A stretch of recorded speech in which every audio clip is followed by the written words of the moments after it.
Echo 5, do you copy? Echo 5. Echo 2, good morning. Nice of you to drop by. Feeling alright, sir? Thought we lost you. Right now, I feel like I can take on this whole podcast myself. I know what you mean.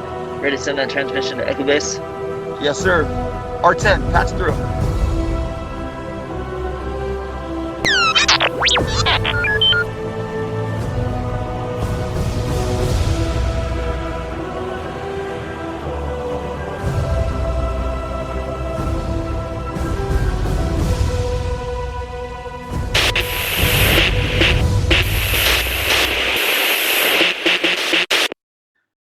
What's up, everyone, and welcome to another episode of the Hoth Transmissions. This time we're talking about Mandalorian Season 3, Chapter 23, The Spies.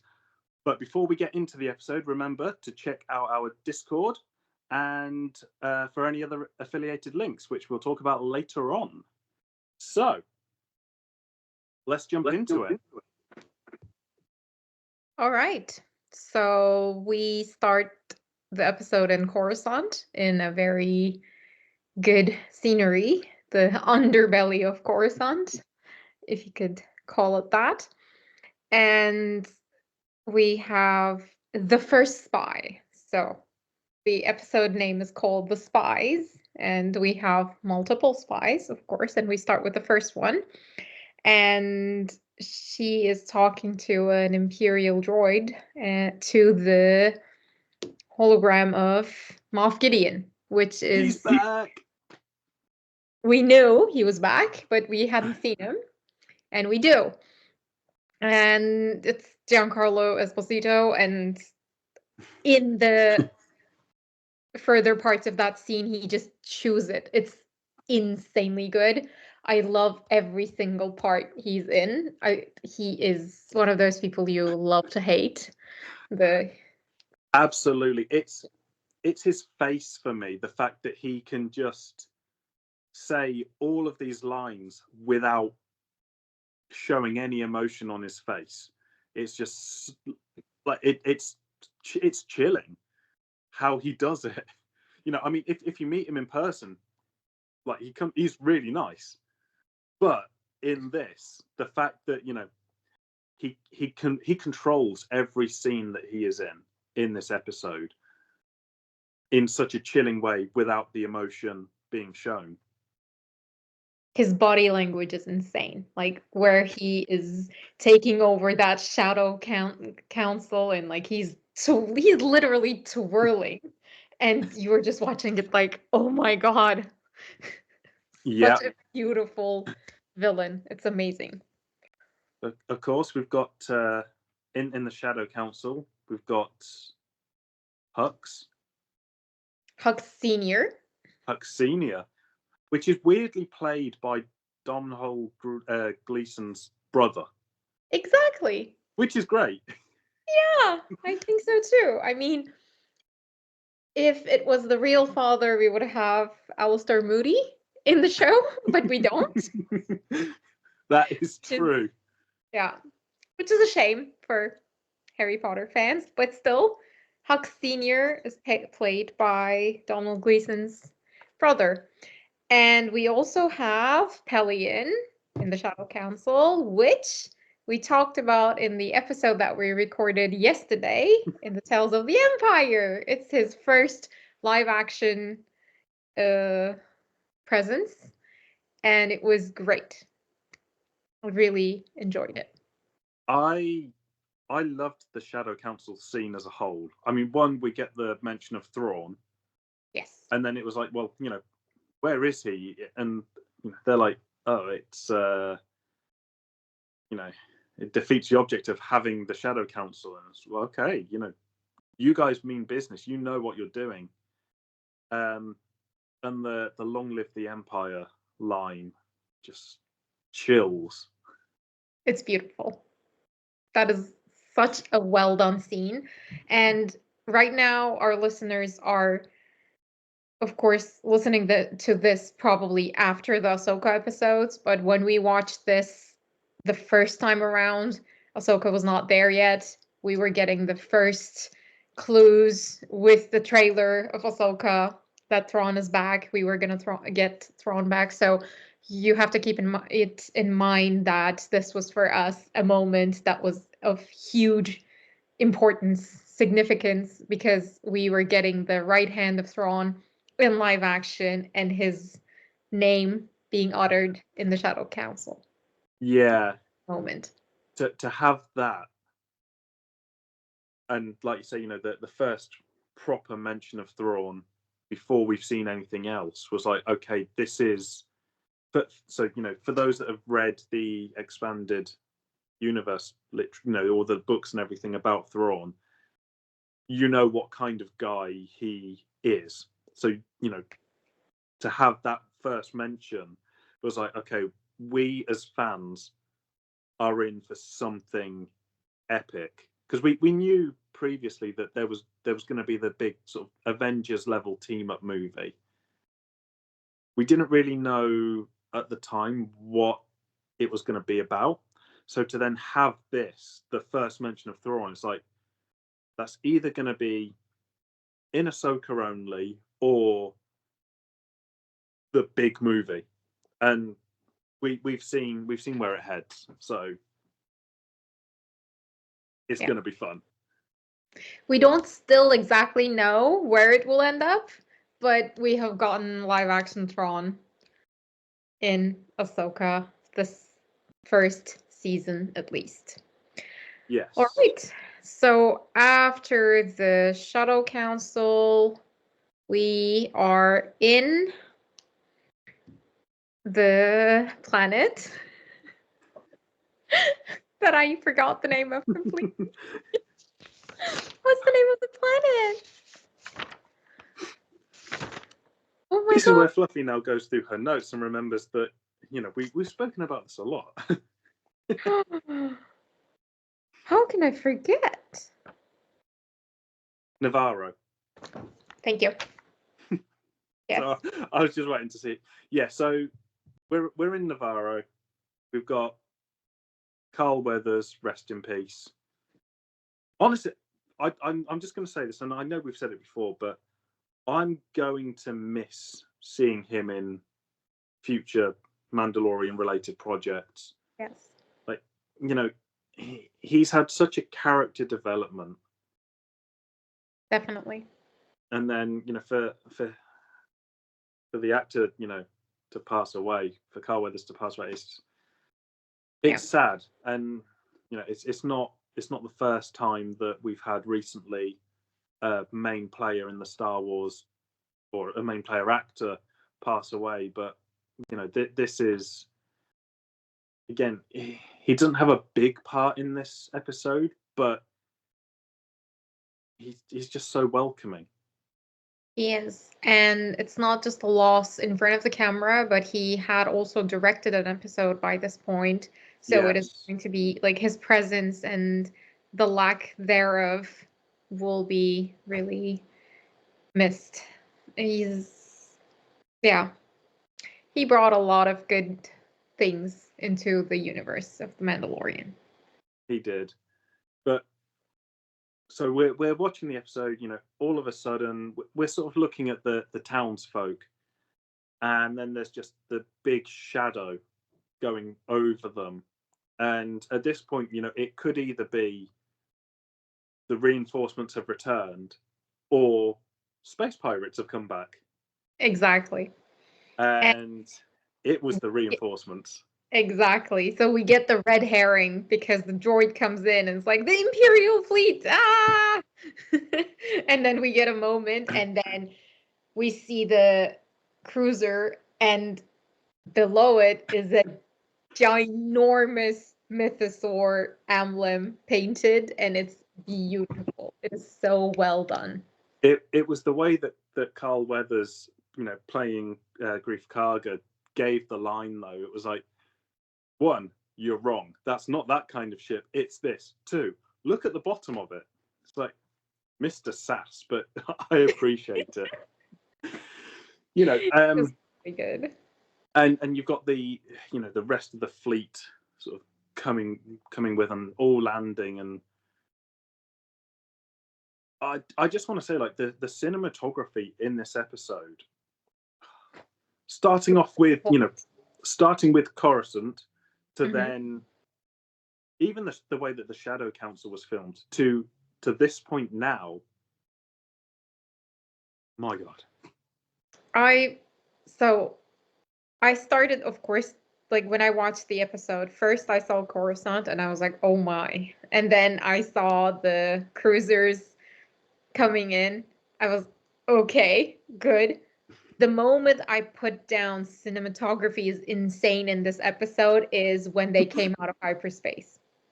Yes.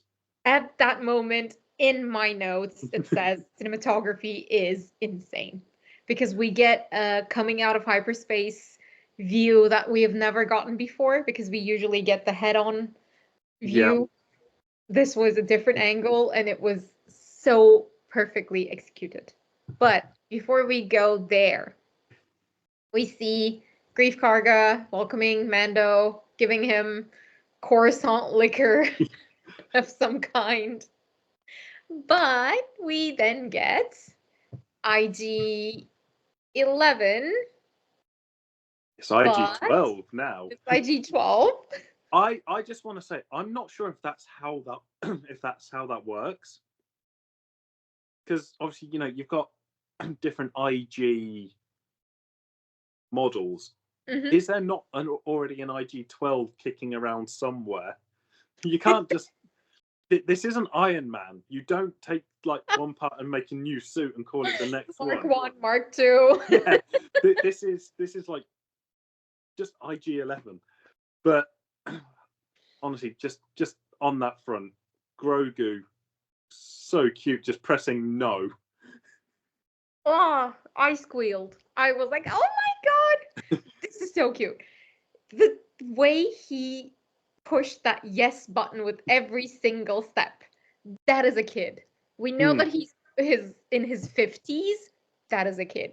Yes, yes, yes, yes, yes. He was like, give me the food back. I'm taking is making me happy. Yeah, to the marketplace where he's like, give me the food back. No. Grogu, like, it was beautiful. It was the episode was very heavy, especially with the ending. I think it brought great levity. I think it was a great moment of comic relief. I really, really enjoyed it. I enjoyed the fact that we got a Grogu upgrade. Yeah. I enjoyed his mobility and also the character growth it brought to Grogu a little bit that we will see towards the middle of the episode. I really enjoyed it. Yeah, it was. I think you've hit the nail on the head there. It was definitely needed. I think having the comical moments more towards the beginning of the episode worked better than if we had that in the middle or towards the end, because you are right. The ending, which we'll get into, was so heavy. To have this comical moment now was just it. I mean, it's Grogu being Grogu at the end of the day, but it just worked and it fit in with the episode really well. Definitely. It made me. The beginning of the episode is also very like with the Shadow Council. We know what's going to happen next because this is before the sequels. Yeah. So we know how dark a place we will go to. And I think bringing it there with being back in Navarro, being back with our characters, I think it was a great point to put this in. Yeah, it's... Yeah. I mean, considering how so far this season's been very hit and miss with the episodes, I think to have the tone shift from we've got all of the Mandalorians now on Navarro, two different factions that, as Bo-Katan said, hate each other. Like what they know, they hate. Mm-hmm. They don't know it. They don't know enough, but they hate it. So to have that comical moment with Grogu in his upgrade was just perfect timing. And that's the thing that, for me, this episode did not struggle with at all. The timing was just spot on. Yep. We had just the right amount of Grogu in the suit, with the yes/no thing. We had... The only bit I wasn't really struck on initially was the Coruscant part. But because that then... So when I first saw the episode, for me, I was like, oh, gosh, are we getting another like random character episode? We've already had, we had one of those. But then because that then led into everything else that we get in this episode, I've got no complaints about it now. Yeah, no. We needed the information. We needed the information of what the plan of the Mandalorian were. And we also see it in the background that Moff Gideon, we connected later on in the episode when we see the location again, but we know when Moff Gideon is on that holo transmission, he is in Mandalore. Yeah. So that gives us a lot of connections, and it just does not, because this is something that happens very often in movies or TV shows, that people assume, the creators assume that we will make certain connections, but in this one you don't need to. They take you step by step without actually stretching it too far that you start getting bored or anything, but it was like the perfect length and the perfect background that we needed. I really loved the pacing of this episode. I did not have a single moment where I thought, where are we going with this? Everything was very to the point, very well paced. I really enjoyed it. Yeah. And as the episode progresses, we do end up on Mandalore with our quote unquote heroes at this point, and they come across what is essentially a weird floaty ship thing, as in a proper boat.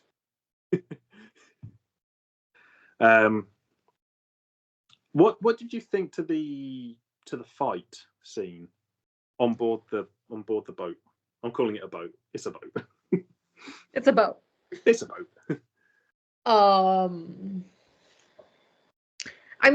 Okay, before that, I have a couple scenes that I want to touch upon. Please. First thing is where Bo-Katan is asking for volunteers, and Grogu and Din Djarin are the first ones, obviously, to volunteer, and then it's like from both sections, like one by one, and there are some Mandalorian that we do not know about at all, but it's just beautiful to see. There is a very good mix of Children of the Watch versus the Night Owls. Both sects are coming together in one mission. But of course, that also means we're going to get some conflict, which you asked me about. But it's a great scene. The armorer also saying she will be going with them, which is, I heard from a lot of people that they thought either the armorer or Axwells, I can't, were the second spy. Yeah. Which is, I did not think for a single moment. I don't know why, but I guess they were not as good a red herring as other people thought for me. But yeah, that was a great scene, in my opinion. It just set up the conflict that we will see on Mandalore. And also the Mando ship drop. The superhero landing. I was like, I was Deadpool in that moment. I was like, yes, this is what I need. This is what I need from this show. The superhero landing moment was gorgeous. It was so beautiful. I really enjoyed watching that. And after that, we have the scene with Bo-Katan, Din Djarin, And then Jaren calling Bo-Katan Lady Kreese. I Yes. serve you. And that speech made me think of Prince Zuko from Avatar. Because he said honor, character, loyalty, and all I could think about was like, my honor. Yeah. No, I can see the parallels with that.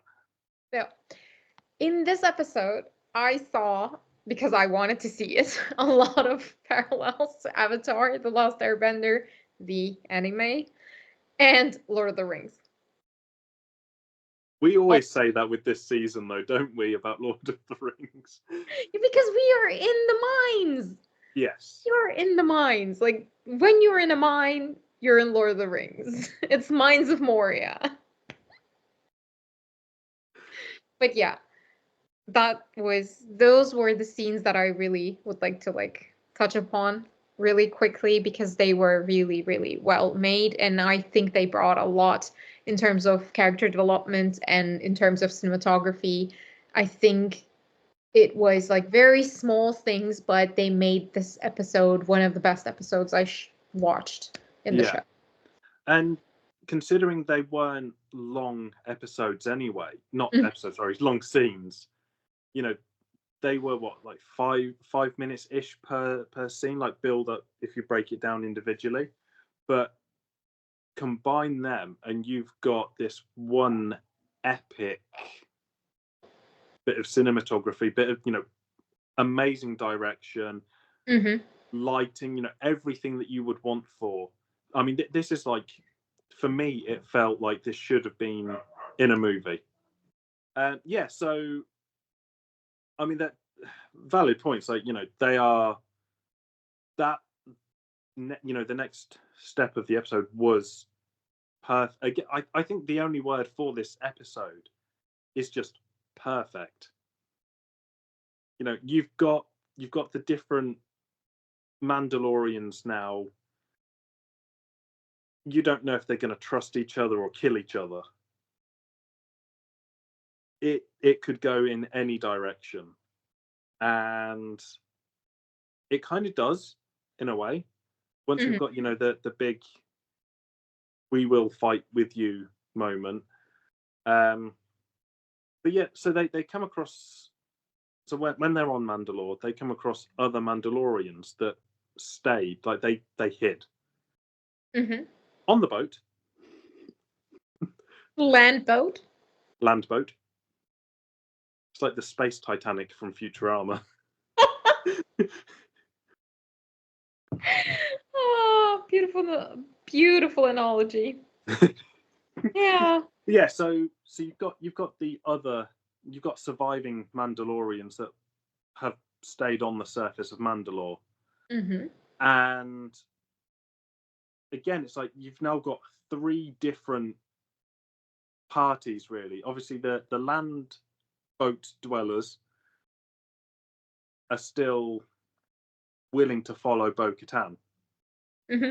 Like, they say it straight away, like, our blasters are still yours, Like, okay, cool.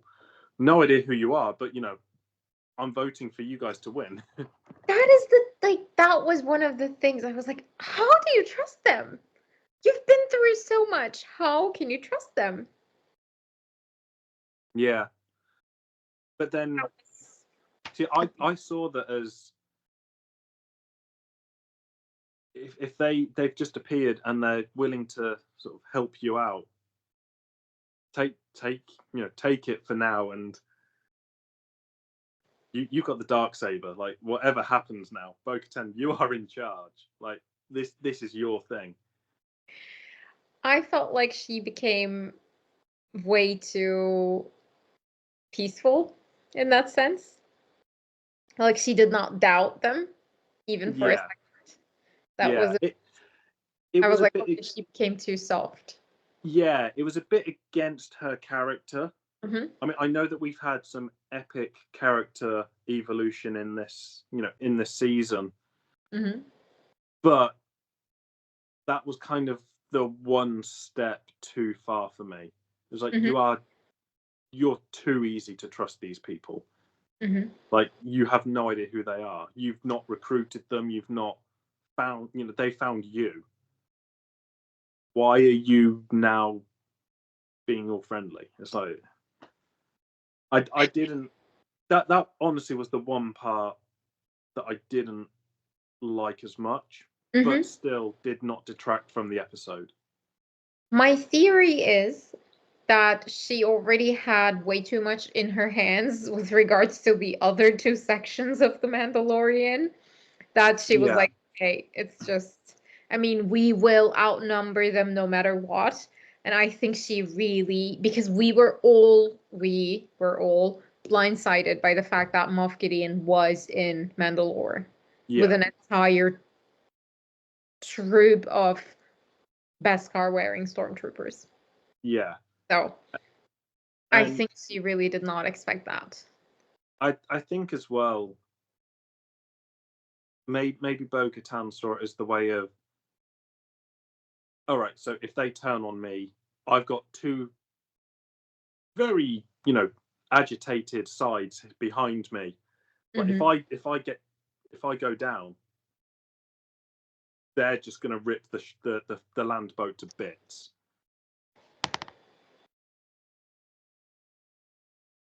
Yes, exactly. Yeah, so you asked me initially, like 20 minutes ago, about the fight scene. I loved it. I loved it. I love the Mando fight scenes. They are so creative. They are never what you expect them to be. They are always very brutal. They're always no punches held, I guess. Yeah. That's the saying. Went blank for a moment. What I wrote there was, because they were playing a game and then they got aggressive, I wrote like a very weird bonding activity.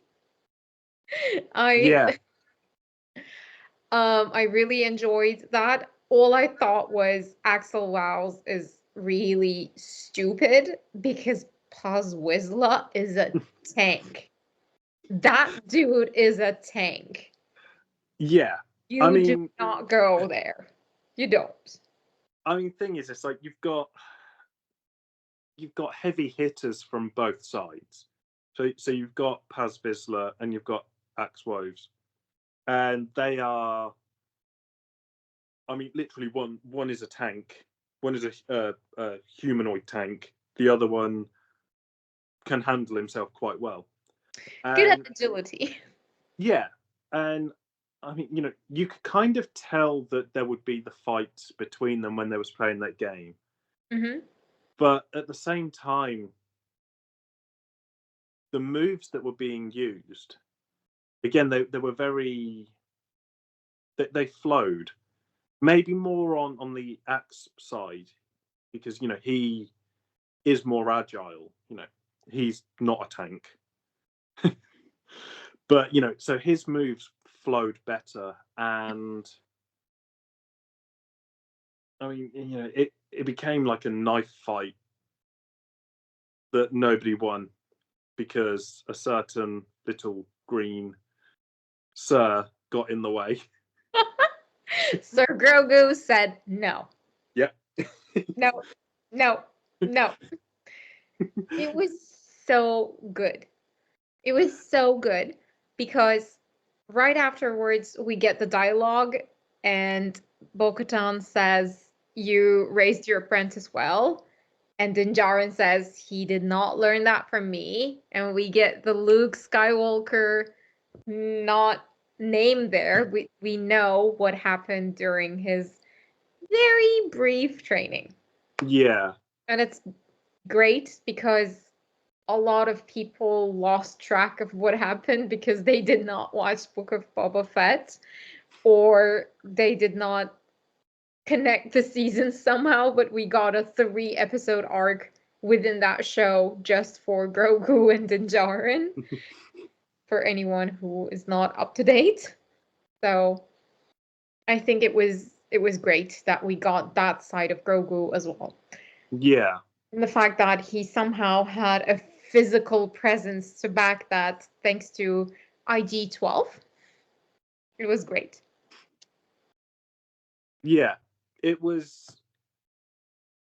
Again, it was another beautifully shot scene as a whole. You know, even with the inclusion of Mando and Bo-Katan just sort of being stood there, and it's like, you know, Mando asking Bo-Katan, "Should I get involved?" And it was like, "No, no one can now. This is like she knew that if it was going to happen, it was going to happen." And then to have Grogu be the peacemaker in this, like, you know, I didn't see that. I thought it would be Bo-Katan finally stepping in and being like, "All right, guys, enough. You're one side of the ship, land boat. You're the other." But because it was Grogu, it made, again, you know, the next step in Grogu's growth work wonderfully. I think if it was Bo-Katan who actually stepped in, it would have been disrespectful to the Mandalorian culture. Yeah. And since it was Grogu, and since he had this status as a foundling, but also different than the others, I think it made perfect sense for him to step in and no one else. Yeah. Because, you know, they kind of look at each other as they're walking off, and it's like, it kind of like, right, that's it. It was done. We're not going to do this again. We're here for one thing, you know. But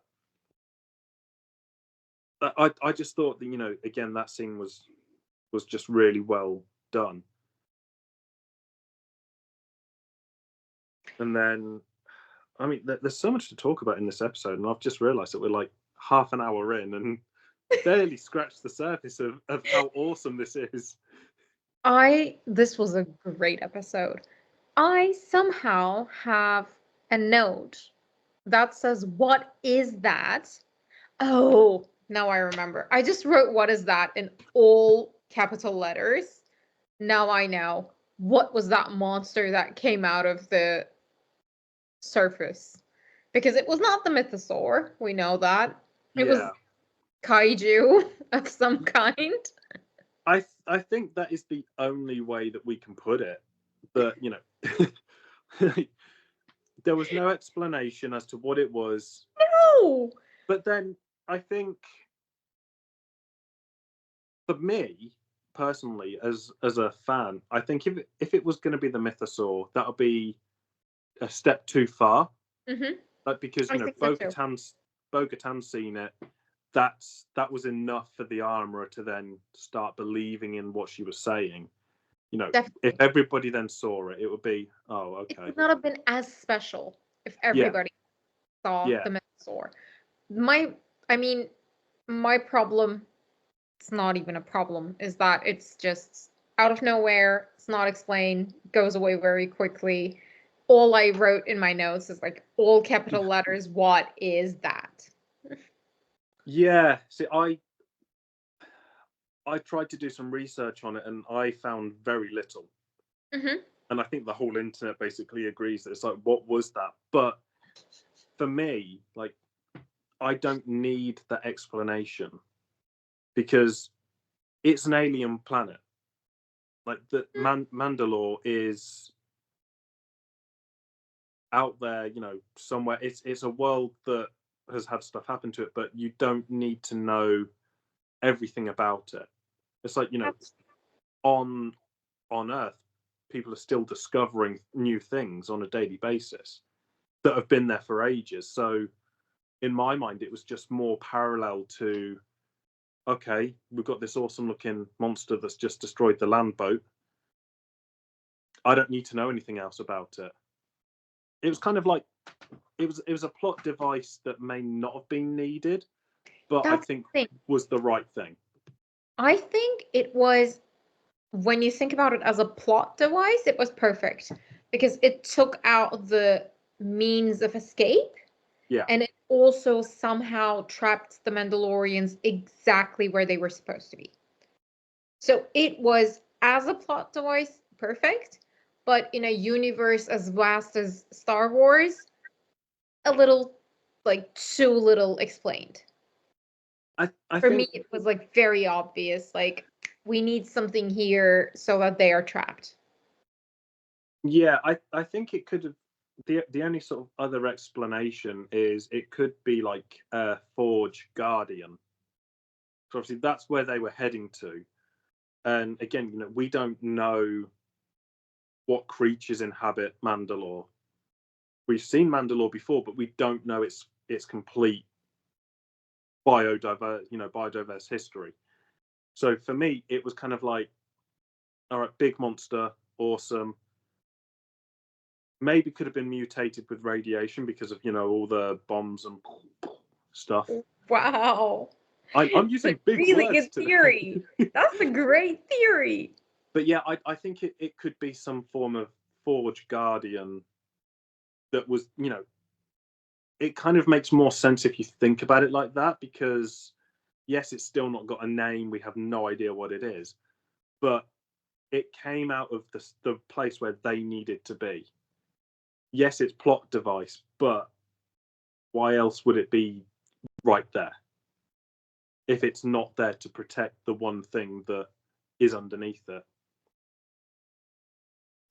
Theory Yeah. time. Yeah. If we didn't get the main conflict of the episode immediately, I would have agreed more with the protector of the Forge theory, but then we get the main conflict of the episode immediately. They get trapped. It is like, again, Mines of Moria, Watcher in the water, traps them in there. All goblins are unleashed.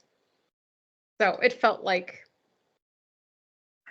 it felt like a plot device. I mean, essentially, yeah, that's probably just what it was, a plot device. Yeah. But yeah, so, like I say, next, really, linearly, we have got the going into the mines of Moria. And again, just the cinematography of that scene. They're going down, they're like, you used to live here, and it's like, we all did. I promise you, there is a scene 1-to-1. It's not from the Mines of Moria, but from The Hobbit. It's when they go into Goblin Town. Yeah. 1-to-1. I was like, no, this is Goblin Town. This just was like scrubbed from The Hobbit and put in The Mandalorian. Only this did it better. I love the Goblin Town. No. But I mean, in a sort of comparison way, you are correct. It is that the parallels are so, they're right there. Mm-hmm. And apart from the fact that these have laser guns and jetpacks and cool shields that can come out of their armor, apart from that, it's perfect Hobbit. But Yeah. even still, the action scene sort of following on from this. Mm-hmm. Well, we've got two parts. We've got the part where you've got the armorer, and the cinematography. I know it's like mostly CGI when the ship is flying through the rain. I was just like, oh my gosh, how. I was lost for words when I saw it, and still am. It was just such a beautifully done scene. It is. But that also reminded me of the ending of the movie Serenity, the follow-on from Firefly, not the recent version of Serenity, which isn't sci-fi. I didn't watch that. Oh, you need to. But basically, Serenity is the ship, and it's just flying through a storm. And the way that this was shot just reminded me of that. And I was like, I can do that. I'll happily have that, as a scene. And to see the fleet, or what's there, just being in space, not really doing anything. Again, we don't get that. We've had escape pods leaving ships, and we get the ships getting smaller and smaller and smaller as things come away from them. We've got fights, space battles where the ships are side by side, but we don't have really a single ship going up to a ship that's not in a battle. So to have that, again, it was just beautifully done. Even though it is computer generated, it was like I felt like I was there. For that fight scene, in my notes, what I wrote is, you can have Beskar, you can have jetpacks, but that does not make you a Mandalorian. Yeah. The execution scenes, they were brutal. There was no blood or anything like that, but they were brutal. They were beautiful. They made me think of John Wick immediately, especially the execution parts, especially Din Djarin moves. Like, they made me think of John Wick immediately. It was so beautiful. Yeah. I mean, you had obviously Mando doing his like jumping over rocks and making it all look awesome. You had Bo-Katan just being a complete boss. Like, the one bit that always gets me is when she grabbed the helmet of the dude and just shot him in the back of the head. And I was like, oh yeah, I'm like, if Bo-Katan turned up here and she was like, I'm taking over. Yeah, I mean, we've said it that Mandalorians need to rule the galaxy. This is why. Like, they know what they want. I can't. My heart. When we talk about Bo-Katan, I'm just like hard eyes. Yes. I mean, we know, obviously, we know how you feel about Bo-Katan and other strong female leads, which is rightfully so. They 100% deserve it. This turned Bo-Katan up to like 12. Not even, forget turning it up to 11. This was the next step. She was cool. She was in command. She was, her actions were so fluid. I mean, it was just. To be fair, I find also the casting of Bo-Katan perfect. Yes. I am so grateful as a fan that they chose Katie Sackhoff as the voice. Yeah. Not knowing if this would ever turn into live action. Yeah. She is 100% perfect. There is nothing else I can say about that. Perfect. I loved her in Battlestar Galactica. I loved listening to her in Star Wars animation. Yeah. And the moment I saw her in live action Mandalorian was one of the best moments of my life. And it will forever stay so.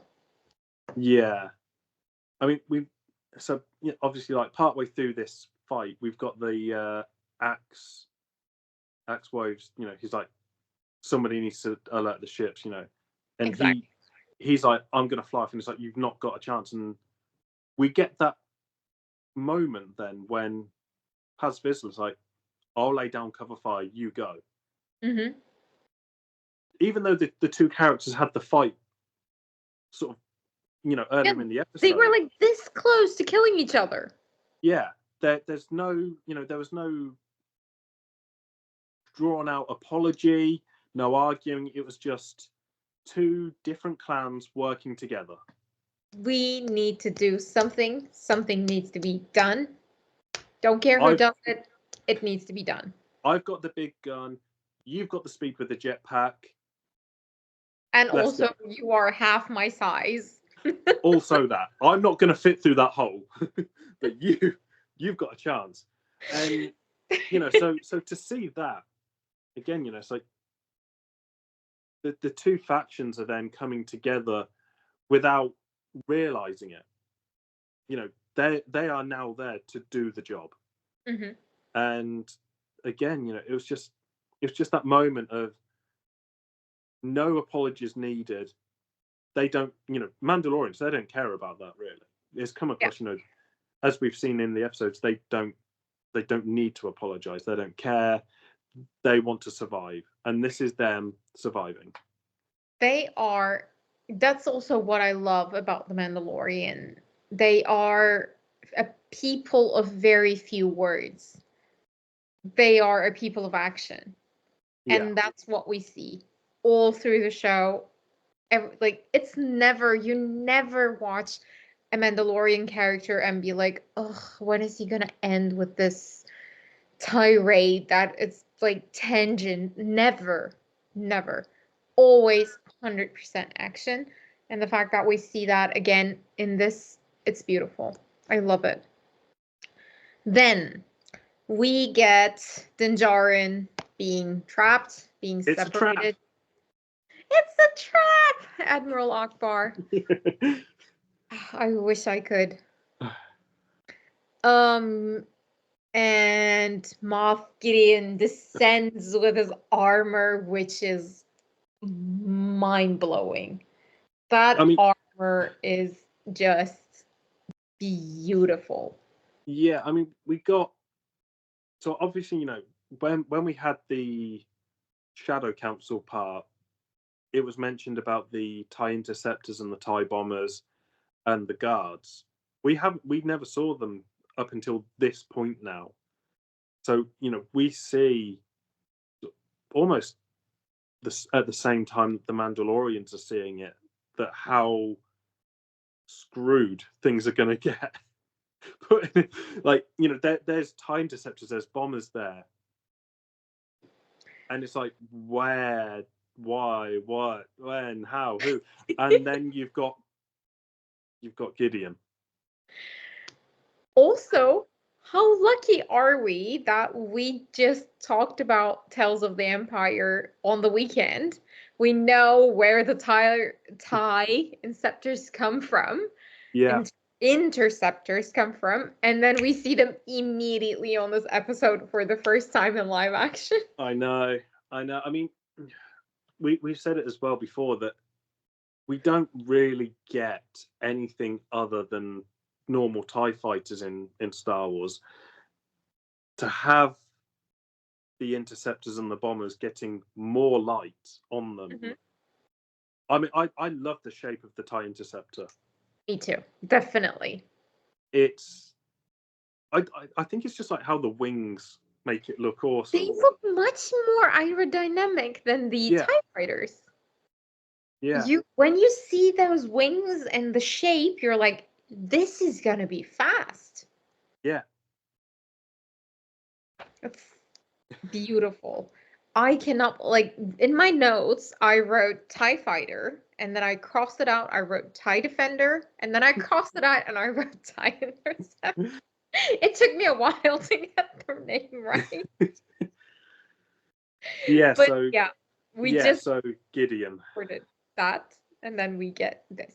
It's great. Gideon in his Beskar alloy armor of death. How? And again, I think it's not just the fact he's wearing armor, because Mandalorians wear armor.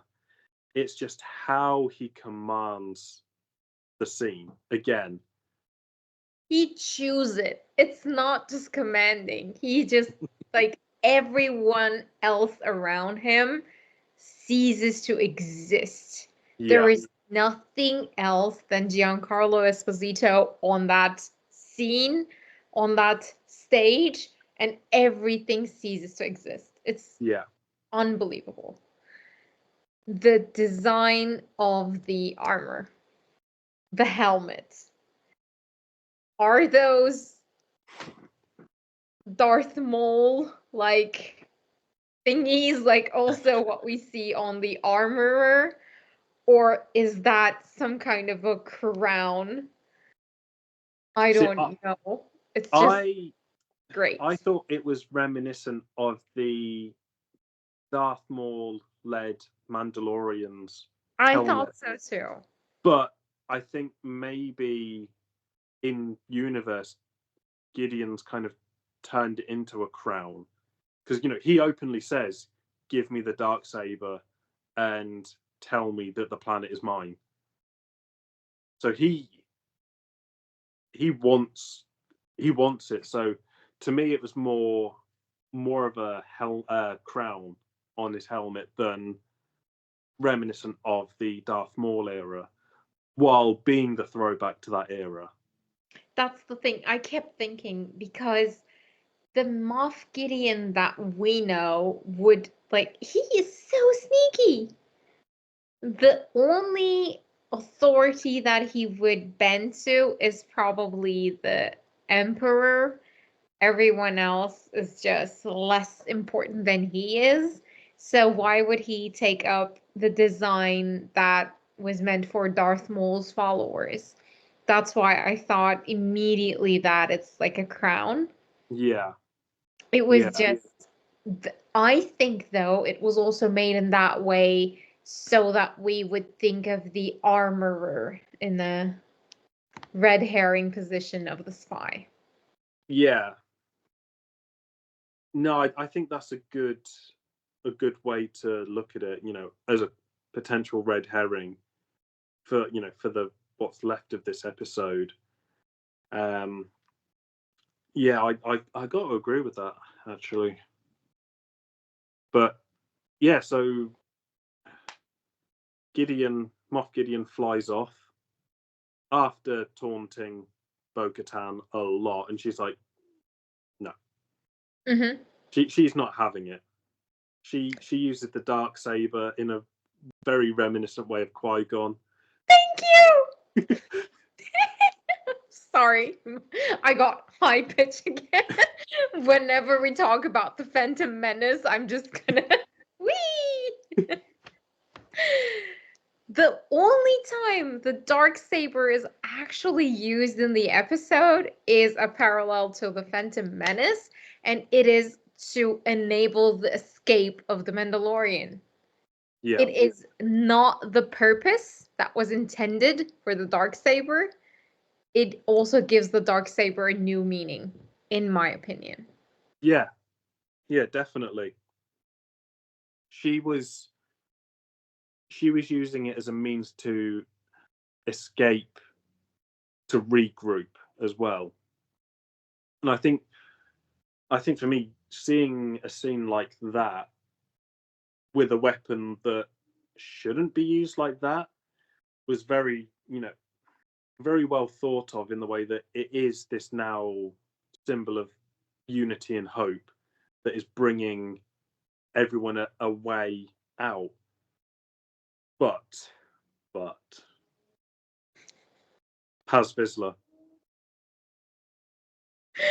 No. I loved the detail of the scene. Firstly, the fact that he's like, I'll hold them off, and then closes the door to give everyone else a chance. I was like, okay, he's a tank. He's not coming out of this though. And I mean, the cinematography and the level of detail, he's killing these stormtroopers left, right, and center. His gun is overheating, and the fact that you actually see that, which I think is the first time in Star Wars that we see it. If you play any Star Wars game, you know your gun is gonna overheat. Yeah. You never watch it on anywhere. You never felt like that. I think it was beautifully done there. I loved seeing, because Battlefront, it's impossible to play it without your gun overheating. Yeah. But even looking at the Clone Wars, the series, and Attack of the Clones, none of those guns overheat. No. So to see it finally, it's like, well, okay, this is again going back to real world technology. We know that our guns will overheat if they're used like that, but this is a laser gun, for lack of a better word, and it is overheating. And then he used it as a baseball bat, which I loved. It's just like, this gun's overheated. Okay. Bam! Oh, I mean, man, like, honestly. But It was a great scene. yeah, I think it was also a great redemption arc for the Vizsla clan, because yes, we know what yeah, happened in the Clone Wars and the Death yeah, Watch and everything. I think it was great. Him sacrificing himself, basically knowing that the rest of the Mandalorian would sacrifice themselves for his kid. yeah. I think I it shows. I think that's what it paralleled, was that Mm. every other Mandalorian was there to get his kid back. This is his turn now to repay the debt, and we get to see the guards, the Praetorian guards. Yes, that is. I loved it. Just the way that they came out, and again, these scenes are very silent in the way that you've got the sounds, but you've not got talking, Mhm. and it works perfectly. I loved the Praetorian Guard scene in the sequel trilogy. Yeah, I think wherever those guys are, it really makes a great fight, because it's not lightsabers, but it is a different type of hand-to-hand combat, which is really, really missed sometimes in Star Wars. yeah, It was the sound design, just like you said, like the silence. It was really well done. I really enjoyed that fight too. It was brutal, but it also went back to, like, we drew the parallel with um the arm shield, I guess that's what you yeah, call it. It was really good. Yeah. yeah. And the fact that it wasn't lightsabers, uh, you had the vibrating knife that Vizsla has, and his little shield, and you've got the guards with their awesome glowy purple swords that aren't lightsabers, but look awesome. Mm-hmm. And the movements again, you've got this absolute tank of a guy that's putting up a good fight, but he's just being overpowered by simple movements. The guards, yes, there were three of them, but bearing in mind, Vizsla's just taken out an entire squad of stormtroopers by himself with a baseball bat of a gun. He knows how to fight. He knows how to protect himself. It just doesn't work. We see the guards stabbing him, and he's still. This is, to me, was the Boromir moment. But Boromir, as you know, because we're fans of Lord of the Rings. Not sure if that's come up at any point. Boromir dies trying to save the hobbits, Merry and Pippin. It felt very much like that. In the movie, 3 arrows kill Boromir, 3 guards with 3 swords. Are you getting the parallels now? It felt very much like, and when you see the final blow, and you've got Vizsla falling to his knees, it could be like, is he going to survive? Is he going to get up? And then you just see his body drop, and the Yeah. guards just casually walking away. It was, in that sense, much more brutal than the Lord of Yeah, the definitely. Boromir at least got to say goodbye. Yeah, yeah. And it was. I mean, the way that scene was done, again, I think any longer, if the fight was drawn out, it would have lost all effect, because it would have just been, here's the fight, let's do it like Revenge of the Sith style, Anakin versus Obi-Wan, where it just goes on for a while because they're big named characters. But this was Paz Vizsla redeeming his family, redeeming the name, and making sure that the other Mandalorians have a chance to, succeed in their mission. Yeah, it was, as you said, like, it was really well done. Also, in terms of the pacing, it was, as we said in the beginning of the episode, this whole episode was paced so well. There was no single moment that lasted too long or too short. Everything was, I mean, this is mostly probably the behind the scenes work, not the filming of it, but how they managed to cut it so perfectly. It was a great episode to watch. Yeah, and it's building up to this big crescendo, and this is like, we know now that either no one's going to survive, or there's going to be an epic season finale. So far in the season, before this episode, you have been saying that you didn't like it and it was not going anywhere.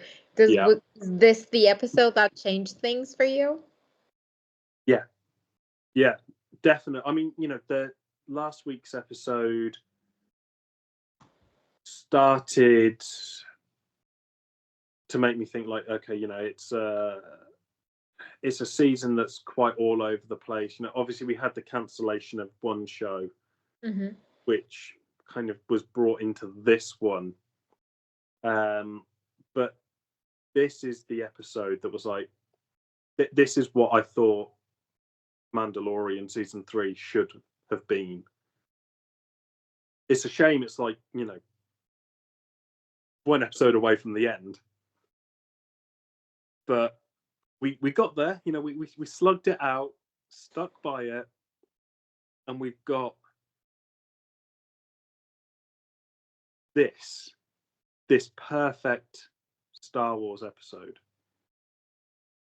And I mean, I'm trying to think, we've done Ahsoka, we've done Andor, we've done Bad Batch, we've done, we've seen the Clone Wars.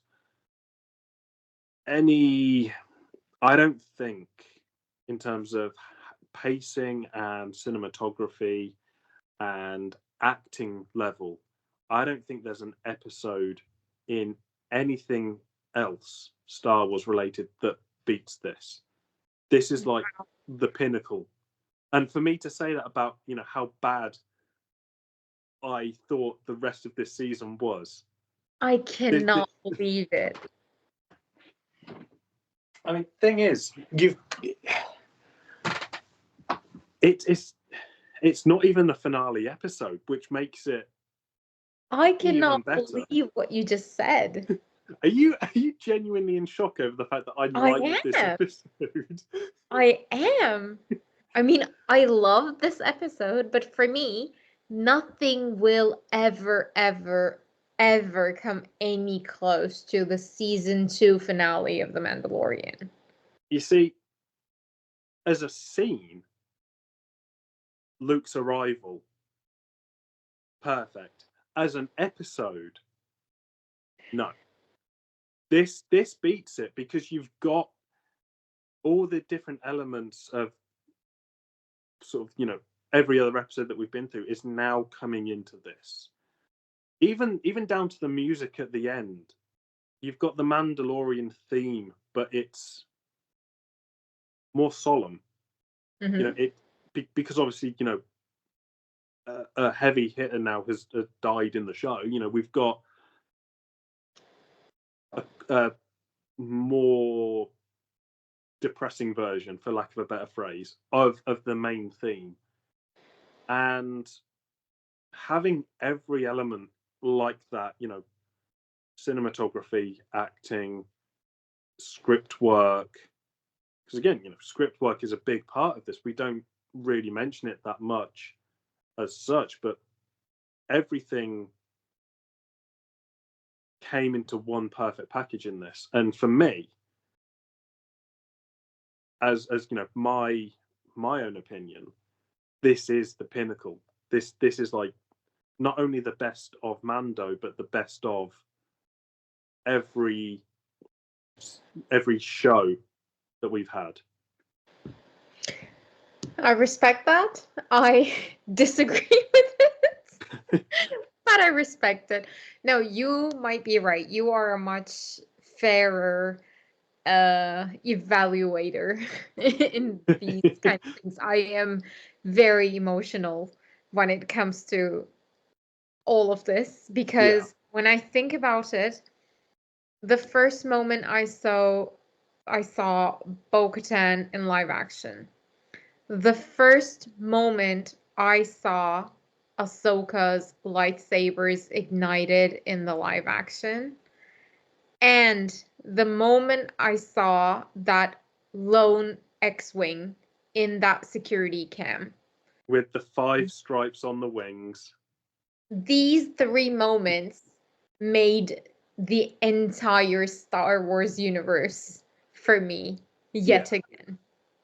But, you know, they are... So for me, I'm not going to disagree with you at all, because you are correct. Those moments are amazing.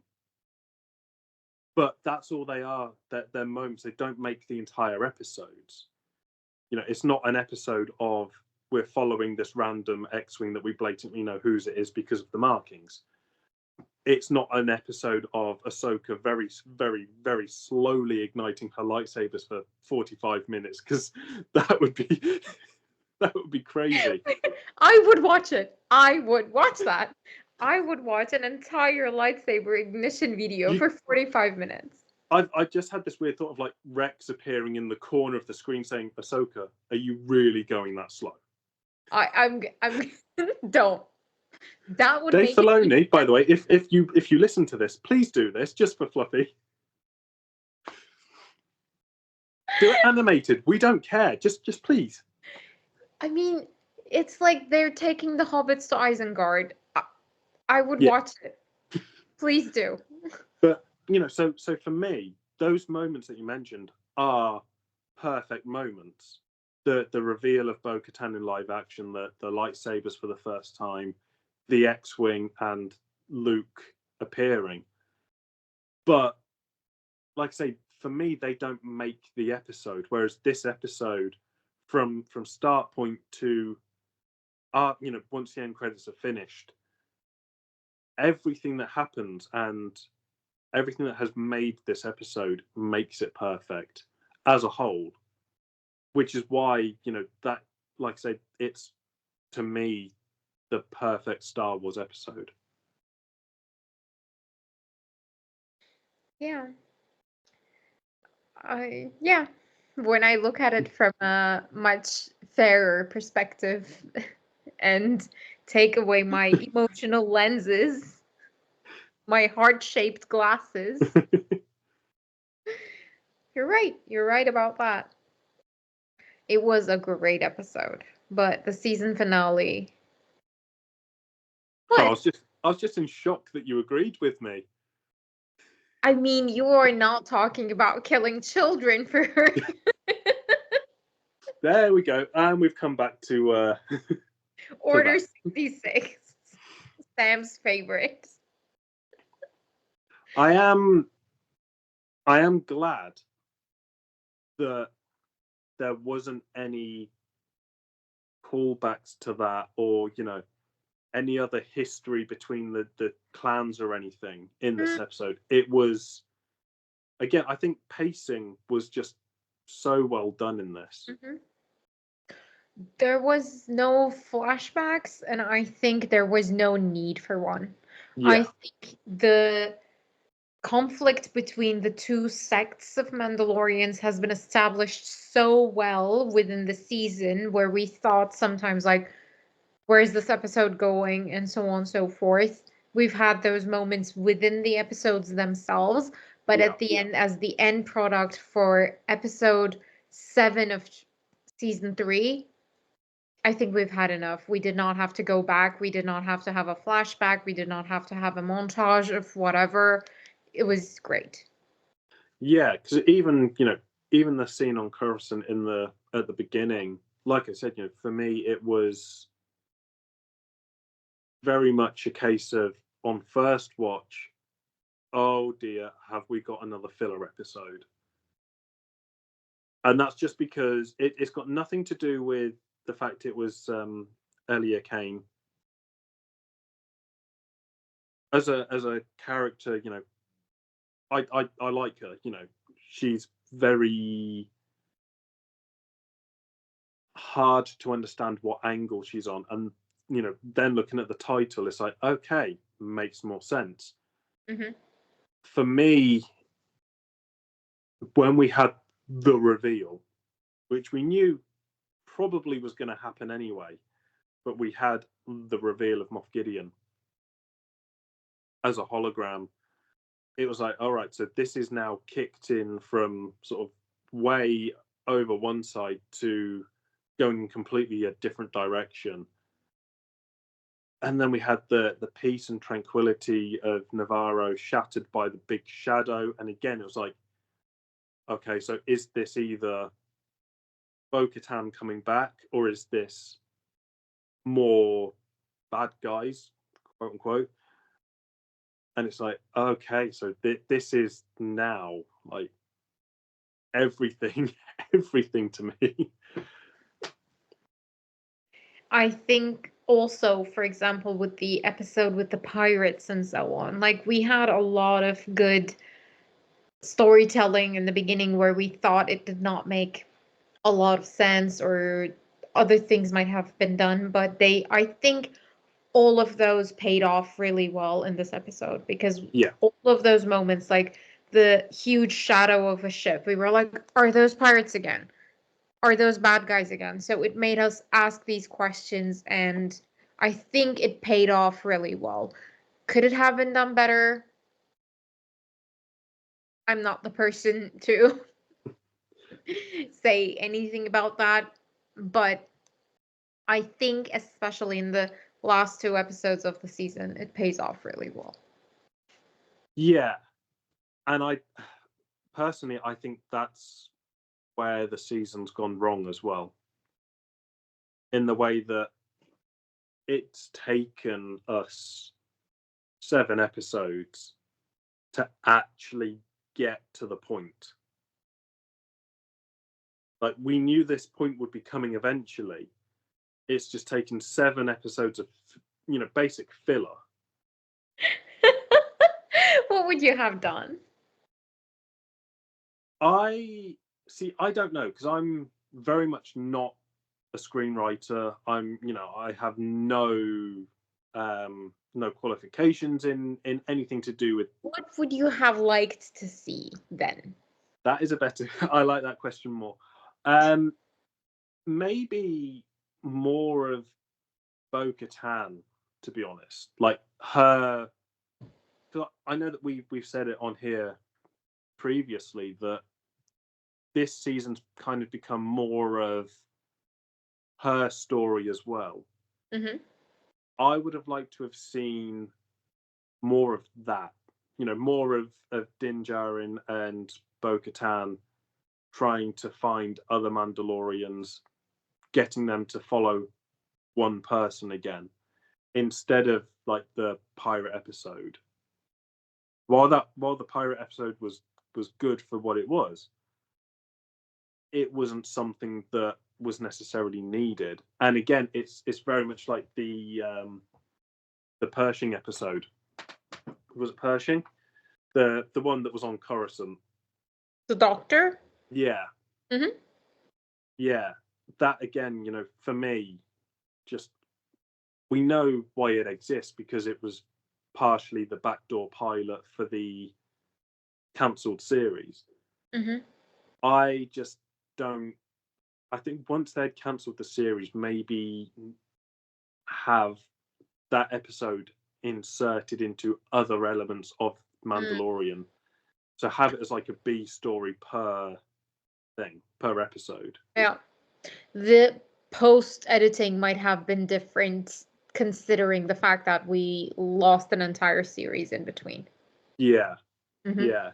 So I think understand. having the two plots potentially running parallel in each episode. So Bo-Katan and Mando finding other Mandalorians, recruiting them, even have the Lizzo episode where Sir Grogu becomes Sir Grogu, because I think that worked in a different way. But I'm sorry, I will forever laugh at the fact that you called it the Lizzo episode. what it is, I'm not even going to call it the Jack Black episode because Sir Grogu. Sir Grogu. Sorry, the Sir Grogu episode. Because that was a good episode. It was different and it led somewhere. But I think maybe having that towards the beginning of the season, while having the B story, underlying it, and then going through and having the different Mandalorian clans, maybe not together at the. I think this was the pivotal point where you had the two clans joining, but having episodes where the clans are sort of slowly coming together, and then having this one as it is, would have made for a better season for me. Okay. I mean, Yeah, how do you feel about it? Because obviously we've done this now for, we've done nearly all of this season. Yeah. I did not really enjoy the part where Bo-Katan was sulking in her castle. And she was like, I hate everything. Like, nah. I wanted her to be a bit more proactive from the get-go. Yeah. Other than that, I mean, of course, I would have loved to see Ahsoka. But because we put her everywhere. Yeah. Everywhere. On that one though, if we did see Ahsoka, do you think this season would have been Book of Boba Fett, where you had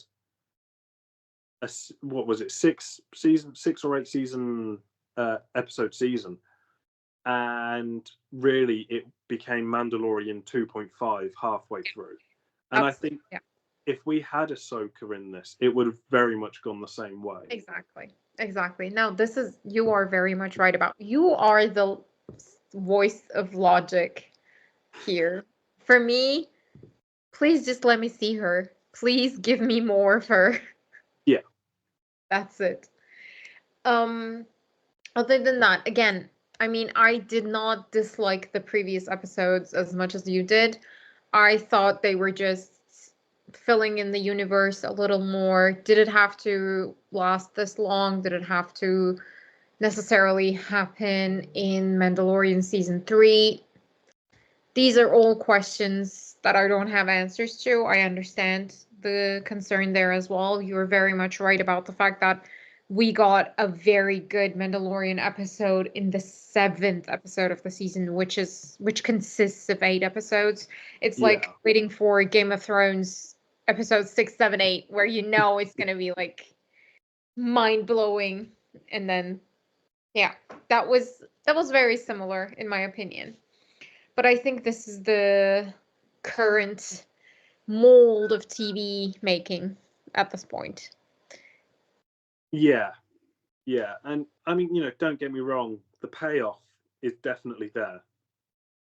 You endure all of the season so far to get to this point. When we're here, it's like, okay, to quote a certain Skywalker, this is where the fun begins.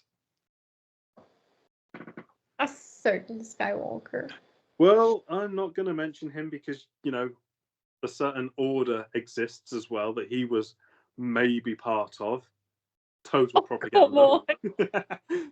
It's not like, I am just saying that we should not excuse him. It's not like he is the he who shall not be named. No. That is true. But I love Anakin. I love him as a character. I just cannot redeem him just because he decided to save his son. I mean, obviously, save your son. Come on. yeah. But I think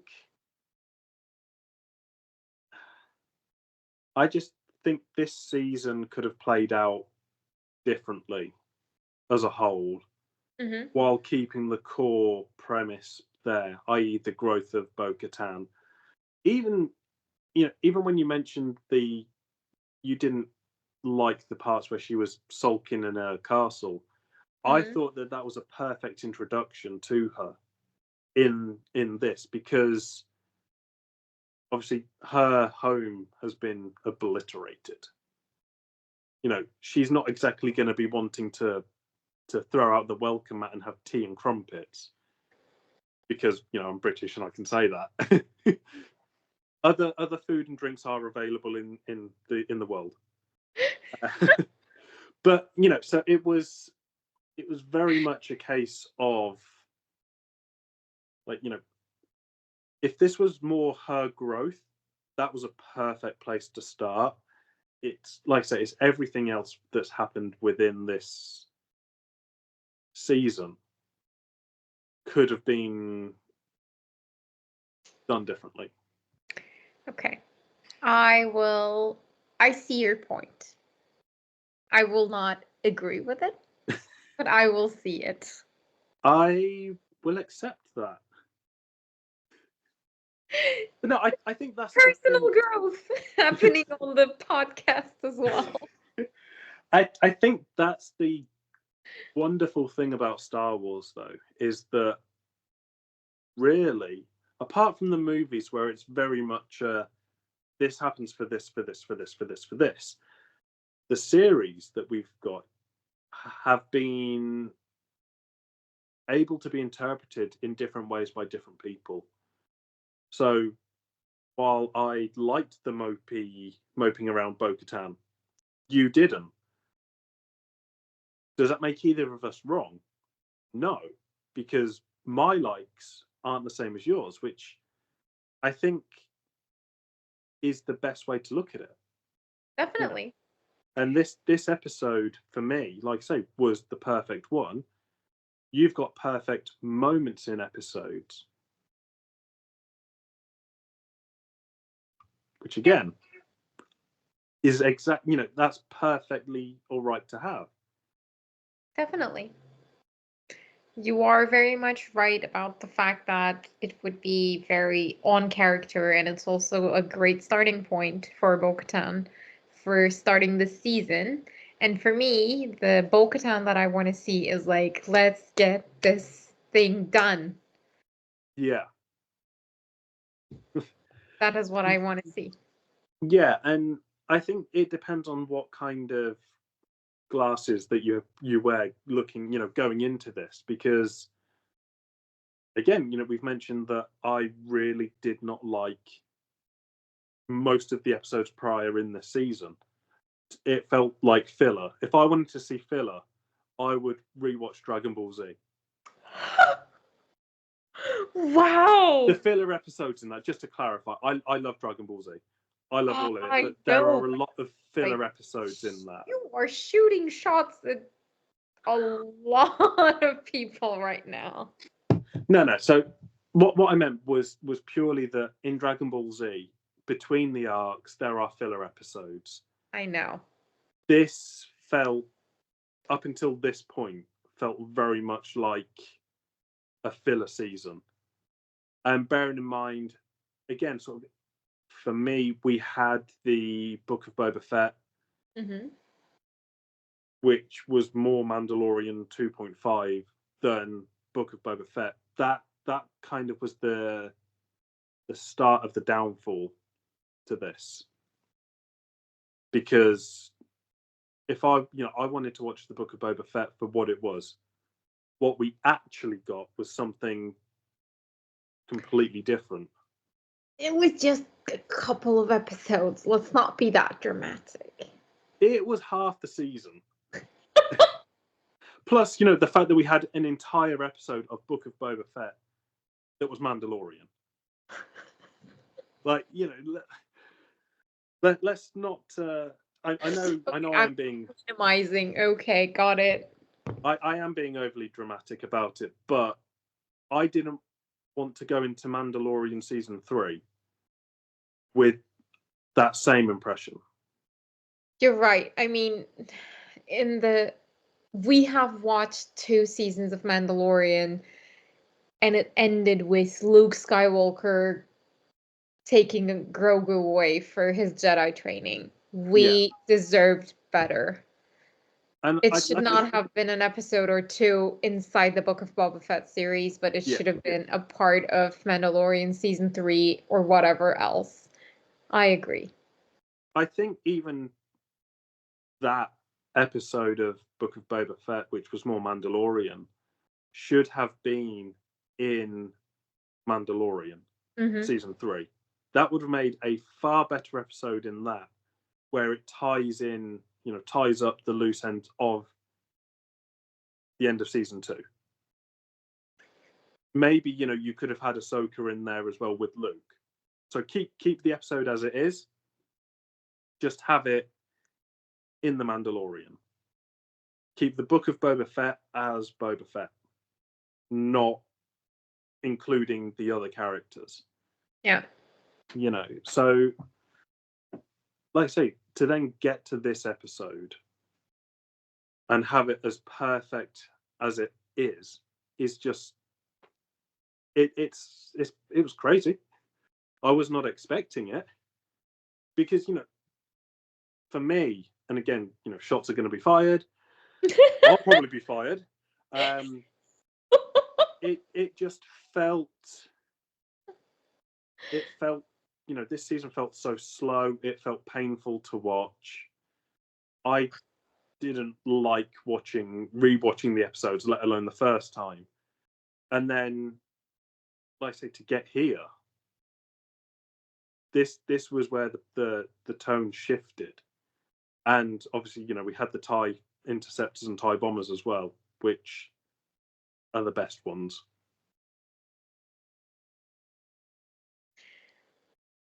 Nothing I can say to that.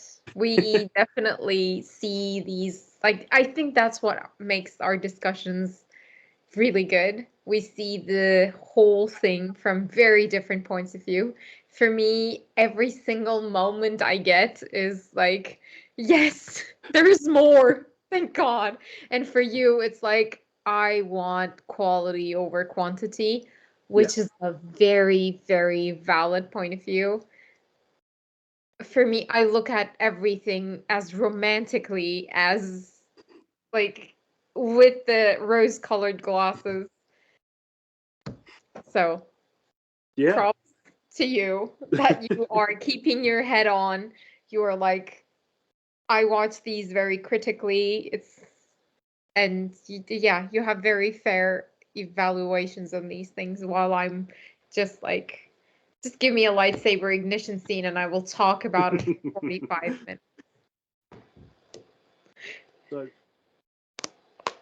one big mention of something that is more in the sequels and something else, which I'm hoping people have seen by the time this comes out, which is Project Necromancer. Sorry, Fluffy's eating now. It's all good. No, please talk about it. I'm listening to you. Okay. I can hear myself. Hang on. No, that's better.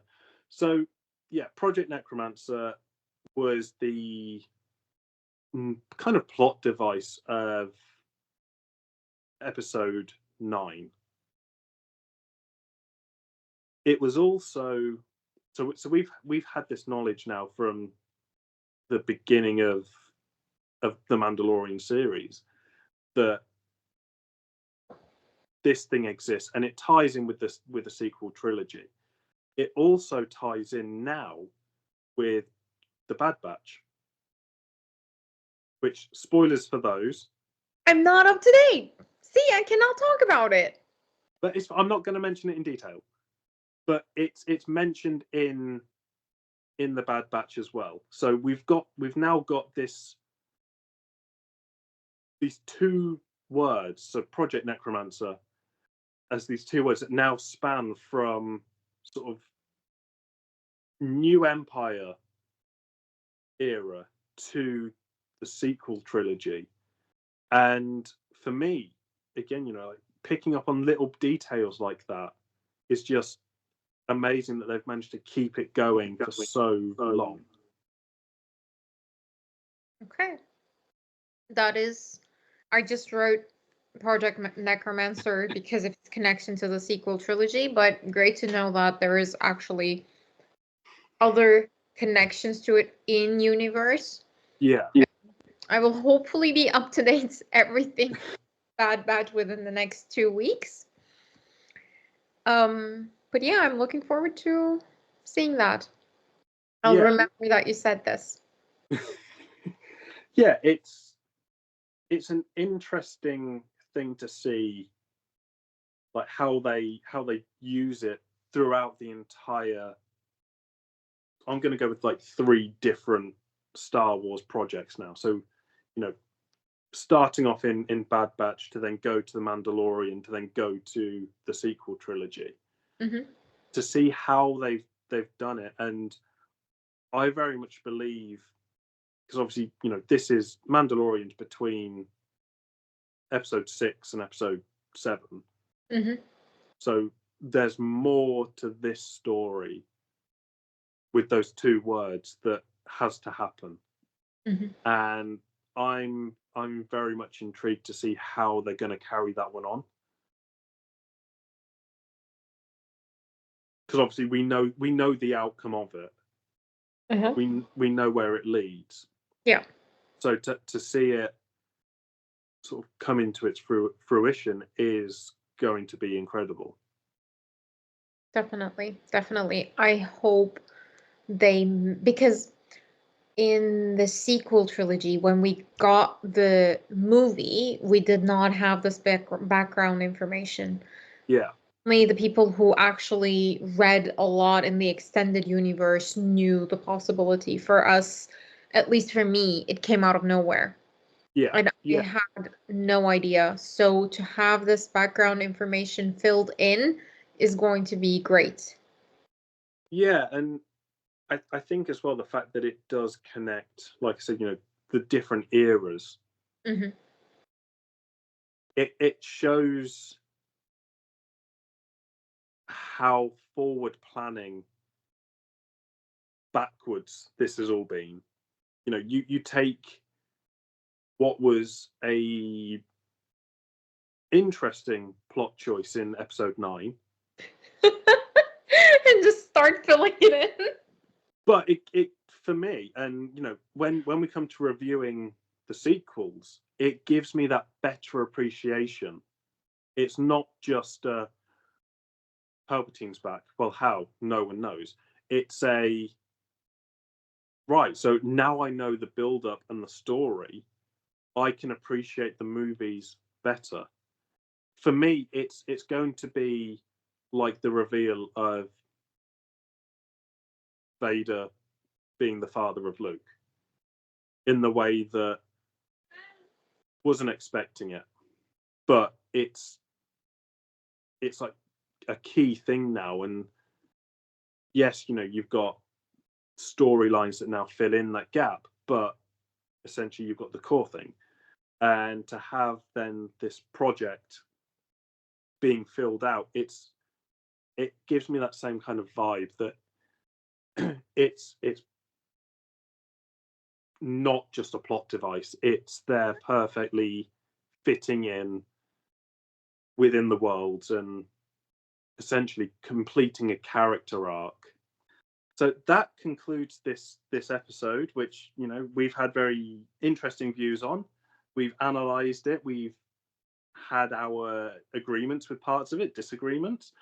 But yeah, so we will see you next time. Don't forget to check out the link tree for our Discord group. If you're into or want merch, we've got the affiliation with entertainmentearth.com, where you can get Black Series lightsabers and all sorts of awesome Star Wars goodies.